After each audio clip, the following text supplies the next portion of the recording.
So, today we're heading from where we are now, which is called 9:15, and today's route we are heading up to Clash Nessie at the side. So that's the actual route if you want to have a proper look at it. But Clash Nessie, then sticking pretty much all on the coastal roads up to Durness, then up to Thurso I think, and then Tom. Tonight we're wild camping at Strathy Point Lighthouse, which if it's like this, like I mentioned yesterday, we should be able to see the Northern Lights, something like that. So anyway, that's today's.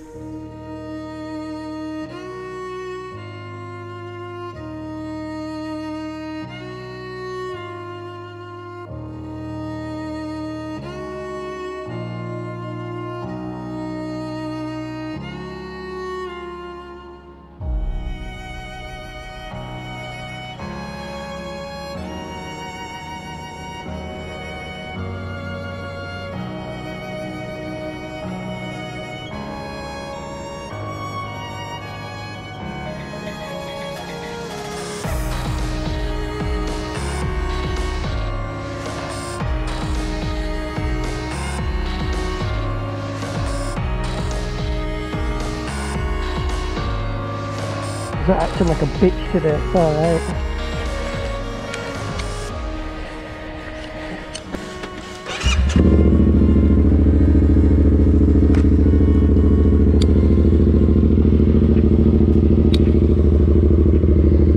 See you later, lover. So this morning we managed to get up nice and early, and we left the bed and breakfast in a place called Altbea. We had a lovely stay, booked on Airbnb, and we stayed with a lovely lady called Zida. It was a lovely little B&B. I think we paid about $50 for the night, so that was £25 each. Lovely little stay. She made us breakfast right on the coast. You could see out a lovely sight in the morning. She's a lovely friendly person.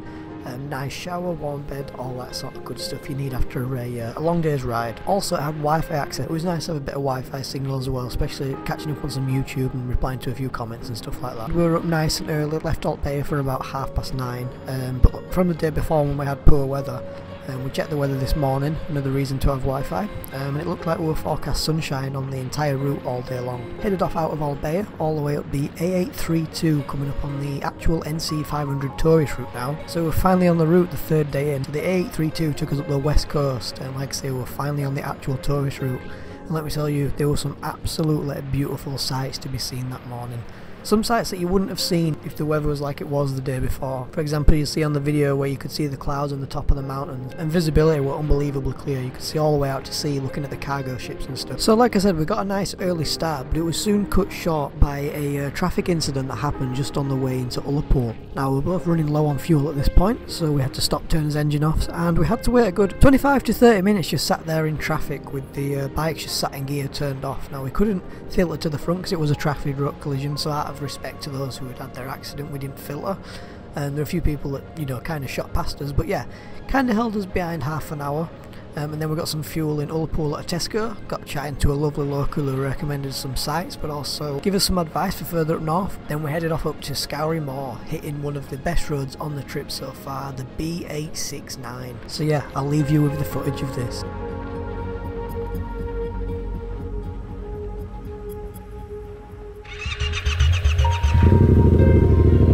Oh, we don't like that. Should we just taking a breather because otherwise she's just been rash. I mean, 70 miles an hour.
this boys and girls is Clash SEH.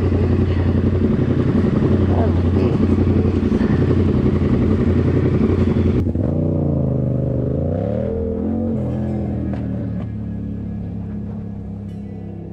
so the little hidden gem you're looking at now is a little coastal town at the top of Scotland, still on the B689, called Clash SEH.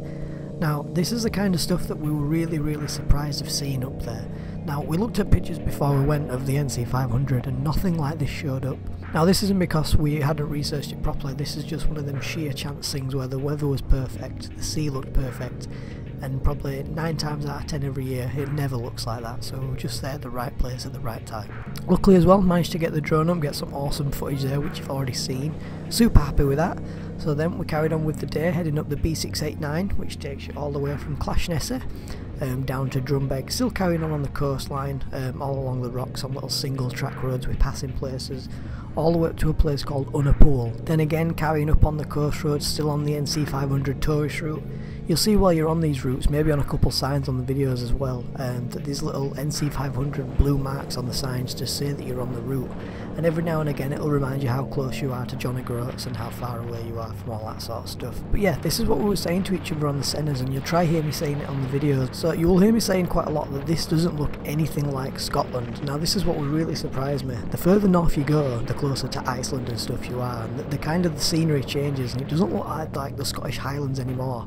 It starts getting rocky, the mountains get rockier without any grass on them, and it does start looking a lot like Iceland and Greenland and all up that way, which again was nice to see. At some parts on this trip it didn't even feel like I was in Scotland, and to be honest I didn't even know where I felt like I was. I just knew it was fantastic, and I'm glad I had the camera on to record every minute of it. It's just a shame I didn't have my audio there to capture my genuine reaction, but every now and again you'll be able to hear it. Yeah, look at that. This lot. What's that? They go for your throat. Yeah, they jump in your visor. Told you they're dangerous. It wants to stay on there. I picked up a big one yesterday, about that big. Yeah, about that big up on, I don't know where I were, to be honest with you. Right, see you later guys.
So the road you've just seen, as you can see I was having the absolute time of my life on that, was the A894. You take a nice quick sharp left after the B869 the previous road was on, which is all just absolutely stunning. So you take a nice left and you're taken down this lovely road into Unapool, and then you get to go down across the Kylexsku Bridge. Now I've probably butchered that, but that road is probably, I'm going to say, the best left-hander I've ever taken on a bike. You come out from a nice right-hander, you see all the bridge, you can see right high down. I'll see if I can put some photos on screen of the bridge from other people doing it. I think if you go on Google and Google the bridge, there's a nice panorama of a 360 photograph from a drone up in the air, and you can see a proper nice look at that. But I just took my chances and I just had the time of my life around that left hand corner. Yeah, the A894 takes you from Unapool all the way up to Scowry, and from then on I'd run out of memory on my memory card, so the next time I could finally get on and stop at the side of the road to switch it, we were all the way up by Durness. So we're taking the A838, which takes us on this lovely scenic road. I don't know how long it is, but it just takes you straight away there. It's just a straight road all the way from Ryconich all the way up to Durness. And yeah, we stopped on there and I got the drone out and it was absolutely perfect conditions. So boys and girls, enjoy this.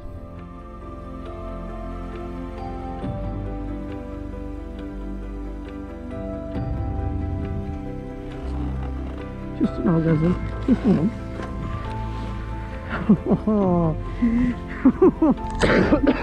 COVID.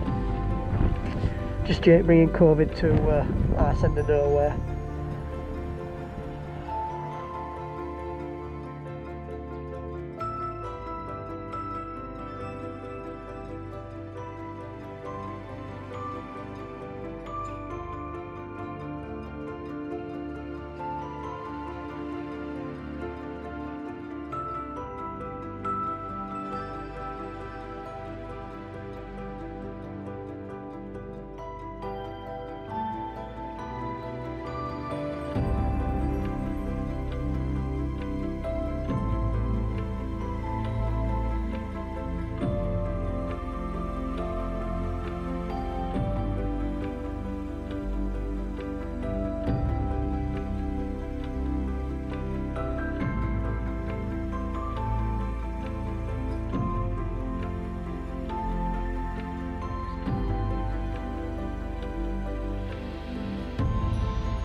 After reaching Durness, it was about 3:05 in the afternoon, but we still knew we had a little bit of time because this was one of the shorter days to our wild camping spot at Strathy Point Lighthouse. So at this point, like I said in the first episode, it's very, very hard to find somewhere to eat up in Scotland. You've got to really plan where you want to eat and you know, book places, and especially with COVID going on. So we had a little stop at the side of the road and we found a little pub all the way up in Thurso, or near Tong, I think it was one of them. So we had a little look at us tents and around them, and from the rain the night before they were absolutely ruined. We had no way of even airing them out or riding the bike and doing so many hours in one day. So we had a little look on booking.com and Airbnb. And we decided to go a little bit further today, and instead of wild camping, we thought we'd glamp all the way up at John O'Groats. So if you guys that don't know what glamping is, basically all it is just a little wooden shack with mattresses in there. There's nothing in there, there's just electric and a mattress, so you still take all your normal camping gear, but instead of pitching a tent, you kind of have somewhere warm for the night. So yeah, stopped somewhere for dinner, headed up all the way up the north coast, and finally stopped at John O'Groats that night, waiting for the morning so we could get up nice and early to go down to the top of John O'Groats, top of the country, and take the photos that we were so longing to wait for. Yep, as it goes, so now change of plans, so instead of camping tonight we had glamping in John O'Groats. So got a nice warm bed waiting for us, got a little hut, and yeah, we'll wake up in the morning. It shaves a bit off tomorrow's day too, but 1 hour a bit there, another 50 miles, so we should be there just before sundown. For now, boys and girls, just enjoy the lovely ride on the north coast of Scotland in the lovely sunset.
they say? No?